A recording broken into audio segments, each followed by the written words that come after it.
The NDSU football team had a chance to celebrate its lone bye week of the season last week. Now the attention shifts to the start of Missouri Valley Conference play in Normal, Illinois this week. The team is looking to keep its 10-game MVFC winning streak alive with a win over Illinois State. The Bison were last in Normal in 2017, where they won 20-7 in snowy conditions for win number 2 of its current 25-game streak overall. However, this year's Redbirds present a different challenge, ranked in the top 10 in the coaches poll, and they're winners of 3 in a row. Bison head coach Matt Entz knows just how important it is to start off conference season with a W.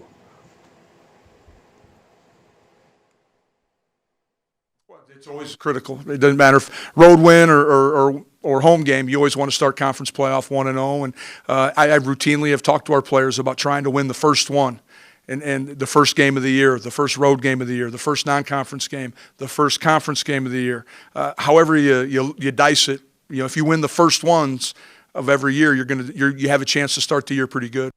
NDSU has won each of its last 7 against Illinois State. Saturday's game starts at noon and can be seen locally on NBC North Dakota and nationally on ESPN+. It wasn't exactly the start to conference play the Bison volleyball team had hoped for last weekend. Friday night's match against South Dakota State started strong for NDSU with a set 1 win. The Jackrabbits would win the next 3. Sunday's match against Omaha, same story, different day. The Bison are back at the Benson Bunker Fieldhouse this weekend to start a 4-game homestand. Friday night against Purdue Fort Wayne and Sunday afternoon against Western Illinois. We'll have highlights from those next week.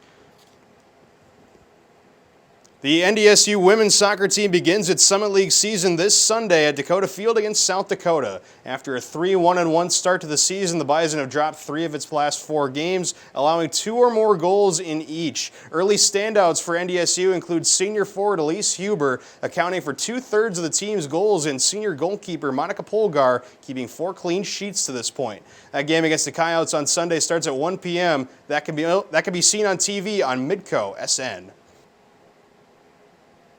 Tuesday night, Major League Baseball's postseason kicked off with an instant classic in the nation's capital, and last night in Oakland, there were fireworks in the first inning. It's the AL wildcard game, Rays versus A's, and this is Yandy Diaz leading off the game with a home run for the Tampa Bay Rays. He hadn't even been part of game action for the team since July. It's 1-0 Tampa Bay in the first. To the third inning now, he'd step up to the plate and do the exact same thing. He hits a home run to right field and nearly to the same spot. 4-0 Rays there. That would be enough as Tampa Bay wins it 5-1. That's the team's first playoff victory since 2013. And with that result, the remaining playoff bracket is official. The Rays will take on the Houston Astros, and the Los Angeles Dodgers start play with the Washington Nationals tonight. Game 1 of the Atlanta-St. Louis series is happening as we are live right now.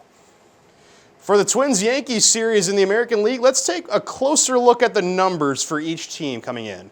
The Yankees won 103 games this year to the Twins 101, but the Twins hold slight advantages in other statistical categories such as home runs, batting average, and earned run average. New York did win the season series over Minnesota, 4-2.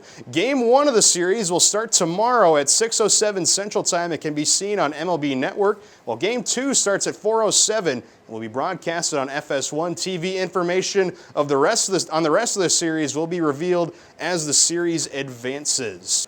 The Twins set 24 team records this year, most of which are MLB records, and one of those records, 55 road wins this year. That's the most in Major League Baseball by a long shot. When we come back, we'll have one last check of our weather, but first, Bison on the street. We'll be right back.